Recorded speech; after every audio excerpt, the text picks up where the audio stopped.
किसी ने बड़े कमाल की बात कही है कि आवाज ऊंची होगी तो कुछ लोग सुनेंगे, लेकिन बात ऊंची होगी तो बहुत लोग सुनेंगे।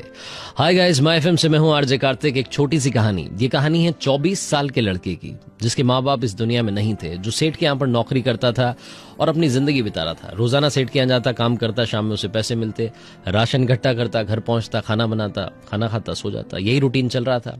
एक दिन उसने देखा कि उसने 4 चपाती बना करके रखी और जब खाना खाने के लिए बैठा तो उसमें 3 रह गई। फिर से अगले दिन ऐसा ही हुआ। अगले दिन उसने नजर रखी तो उसे दिखा कि एक मोटा सा चूहा आया, एक रोटी लेकर के निकल लिया। चूहे को उसने खट से पकड़ लिया। चूहे ने कहा कि अरे मुझे मेरी किस्मत का खाने दे भाई, क्यों मुझे परेशान कर रहा है।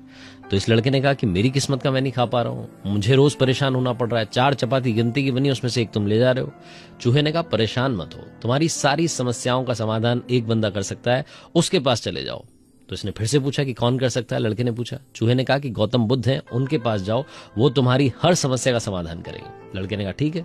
सेठ के यहां से छुट्टी ली 5-6 दिन की और चल पड़ा यात्रा पर, गौतम बुद्ध से मिलने के लिए, सवाल पूछने के लिए, अपनी जिंदगी के बारे में जानने के लिए। तो रास्ता बड़ा लंबा था, रात हो गई। कहां रुके तो एक हवेली दिखाई दी, उसमें पहुंचा, शरण ली। तो हवेली की जो मालकिन थी उसने पूछा कि बेटा कहां जा रहे हो। लड़के ने कहा कि गौतम बुद्ध से मिलने जा रहा हूं, मेरा एक सवाल है, उनसे पूछना है। तो हवेली की मालकिन ने कहा कि एक सवाल हमारा भी है, वो भी पूछ लेना। लड़के ने कहा बताओ आपका सवाल। तो मालकिन ने कहा मेरी बेटी है 20 साल की, वो बोल नहीं पा रही है, 20 साल की हो गई है लेकिन उसकी आवाज नहीं निकलती है, एक बार उनसे पूछना है कि ये कब बोलेगी। लड़के ने कहा ठीक है जी, आपका सवाल पूछ लेंगे। अगले दिन सवेरे फिर से लड़का निकल पड़ा यात्रा पर। ऊंचे ऊंचे पहाड़ आ गए, बर्फ वाले।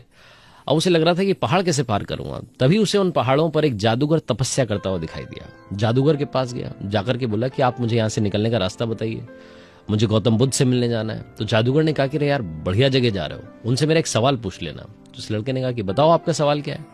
जादूगर ने कहा कि गौतम बुद्ध से पूछना कि मैं 1000 साल से अपनी उम्र को कंट्रोल करके यहां बैठा हूं, तपस्या कर रहा हूं, लेकिन मैं स्वर्ग नहीं जा पा रहा हूं, मैं स्वर्ग कैसे जाऊंगा। लड़के ने कहा ठीक है, आपका सवाल पूछ लेंगे। जादूगर ने खटाक से छड़ी घुमाई, लड़के को पहाड़ पार करवा दिया। पहाड़ पार किया तो बड़ा सा मैदान था और उसके आगे एक बड़ी सी नदी थी। नदी कैसे पार करें, लड़के के लिए समस्या थी। तभी उसे एक मोटा सा बड़ा सा कछुआ दिखाई दिया। कछुए से मदद मांगी, कछुए ने अपनी पीठ पर इसको बैठाया, नदी पार करा दी। जैसे ये नदी के उस तरफ उतरा तो इससे पूछा कि कहां जा रहे हो। लड़के ने कहा गौतम बुद्ध से मिलने जा रहा हूं। कछुए ने कहा एक सवाल मेरा है, अगर पूछ लो। लड़के ने कहा 2 सवाल तो आ गए, आपका भी बता दो। तो कछुए ने कहा कि उनसे पूछना कि मैं 500 साल से इसी नदी में हूं, लेकिन ड्रैगन नहीं बन पा रहा हूं, कैसे बन सकता हूं ड्रैगन। लड़के ने कहा ठीक है। लड़का पहुंचा, गौतम बुद्ध आश्रम में थे, वहां जाकर के बैठा। गौतम बुद्ध ने अपने भक्तों से कहा कि हर कोई चाहे तो मुझसे सवाल पूछ सकता है, लेकिन सिर्फ 3 सवालों के ही जवाब दूंगा। अब लड़के के सामने समस्या आ गई। 3 नहीं, उसके पास में 4 सवाल थे। एक तो खुद का था, दूसरा हवेली की मालकिन का था, तीसरा जादूगर का था, चौथा कछुए का था। लड़के ने सोचा कि किसका सवाल ड्रॉप करूं।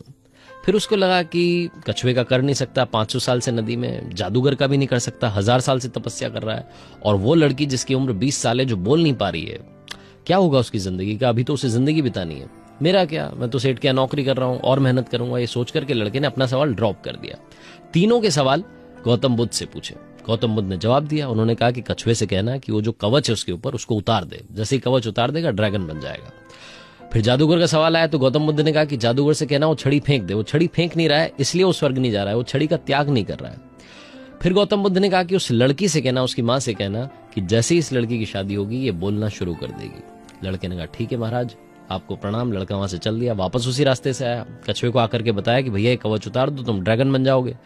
कछुए ने कवच उतारा, कवच उतारते से ही मोती निकल आए और उस सारे मोती लड़के ने ले लिए। कछुए ने कहा तुम्हारे लिए मेरी तरफ से गिफ्ट है, तुम जाओ खुश रहो, मैं ड्रैगन बन जाता हूं। जादूगर के पास गया, उसे बताया कि छड़ी फेंक दो, स्वर्ग चले जाओगे। जादूगर ने कहा बहुत बढ़िया बात है, तो तुम पहले बता देते।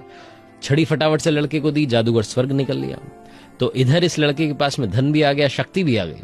अब हवेली में पहुंचा। हवेली में पहुंच करके मालकिन से कहा कि मालकिन एक काम कीजिए, आप अपनी बेटी की शादी करा दीजिए, जैसे ही शादी होगी लड़की बोलना शुरू कर देगी।